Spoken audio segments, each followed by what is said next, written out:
Now here's my question. Is there anything about the makeup of you as an engineer that creates some principles that can be applied to actually investing? You know what I mean? Is there something, you know what I mean? Is there, yeah.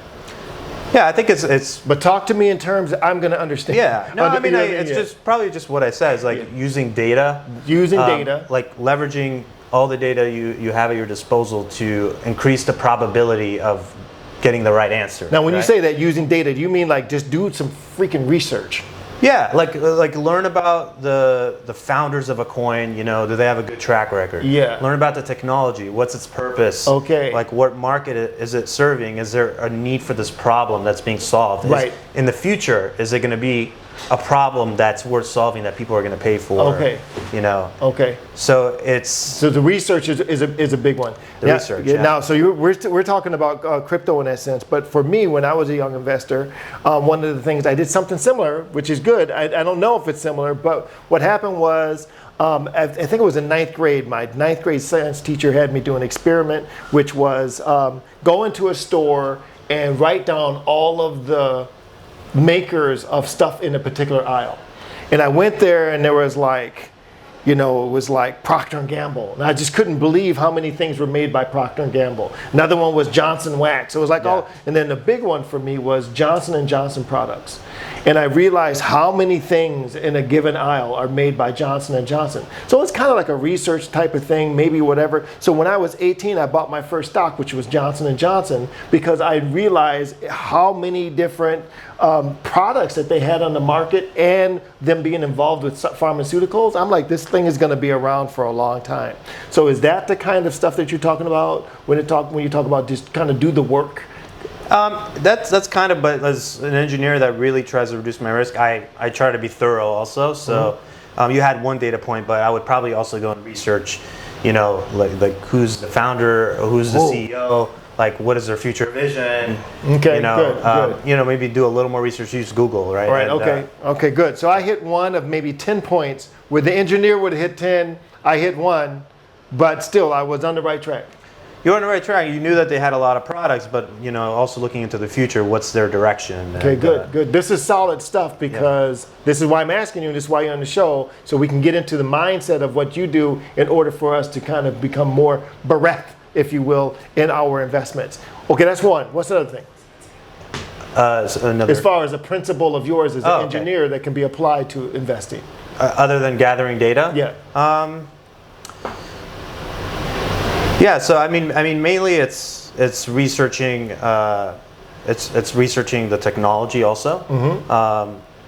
I don't know how it's hard to understand the technology sometimes, but I personally look into the technology to understand what are the risks. Like, is it really feasible? Like, it's one thing that you have a certain purpose that you're solving, but how well are you going to solve it, right? So I look at the technology and what people are writing about the technology, like especially personalities that are reputable, like engineers that people trust. Okay. What are they saying about the technology? If it's hard for me to understand the technology, then at least let me look at what some reputable people are saying about the technology itself. Like, what is the feasibility of it? Because even if it solves a really good problem, maybe it can't do it on a large scale, and you can't really roll it out on a larger scale. Maybe it will fail, even though it has a great purpose. Now, this thing with the technology, is there an intersection between technology and science? You know what I mean? Like, is there a way where they create something where the science says this, but maybe technologically it may not be as sound, or is there a way where those two things can collide to kind of increase the probability of something happening? Or is it science and technology two separate entities as far as... I see it as separate. So technology, I just wanted to make sure, because when you said technology, I started thinking about some of these things, like even like the COVID situation, and then that's a lot of science driven, but maybe there's some kind of technological thing that could enhance or decrease the disbursement or whatever of a COVID shot or something like that. Yeah, you can certainly apply technologies to administering healthcare, right? And there's a bunch of different applications. that could apply to the field of Okay. science and biology and Okay. all that. All right. Now, I just noticed when I was talking to a guy, I mentioned science, and it was almost as if I threw acid on him. He was just like, I'm an engineer. I'm an engineer. Biology department. Exactly. So anyhow, I had fun with that, but that's good to know that there's, that you honor and see that. Yeah. Now that we got a little bit of that, here's a good one here. Another person is out in the field, he knows what he's doing, and he has connections with lots of different stuff. I'm going to ask you, what coins, blockchains would you, let me say, whose purpose that you like? You know what I mean? Because you talked about everyone has kind of a different purpose. Which ones do you like? Yeah.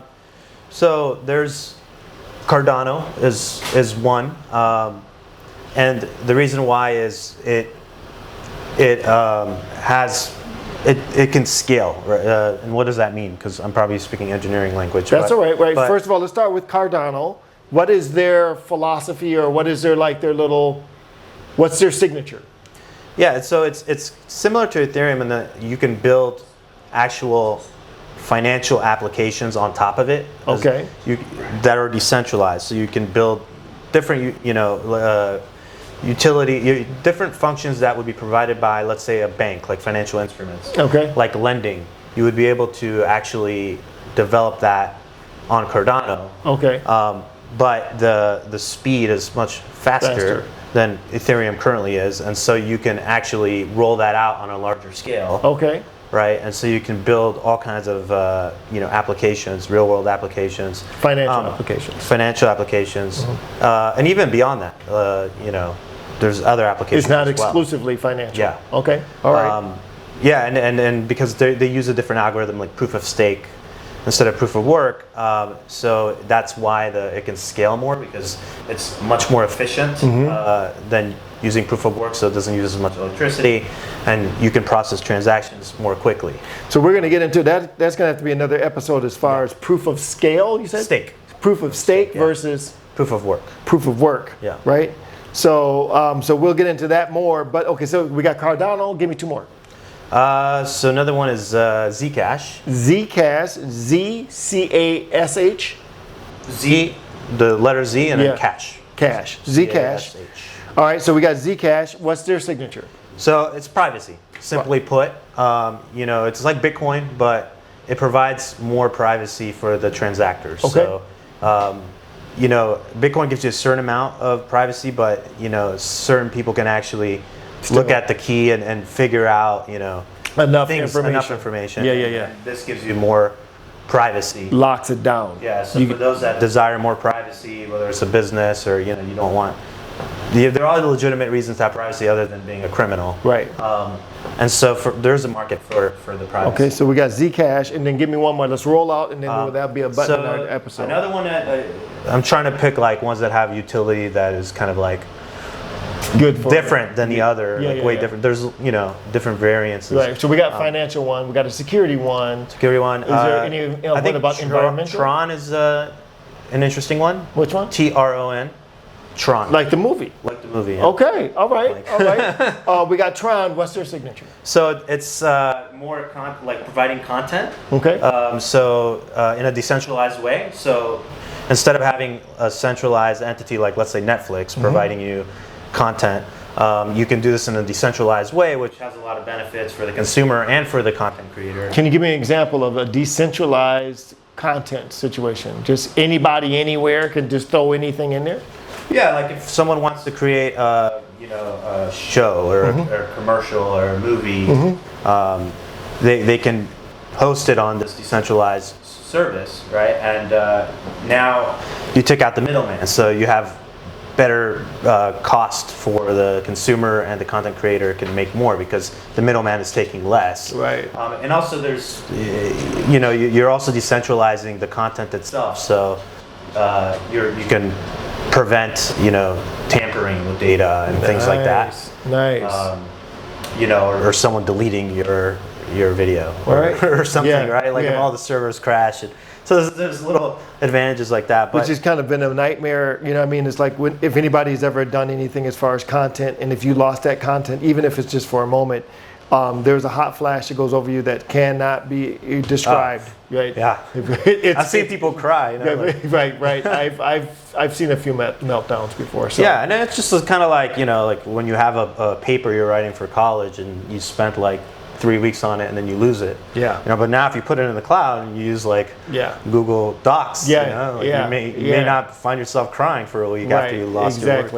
Yeah, that's good. That's good.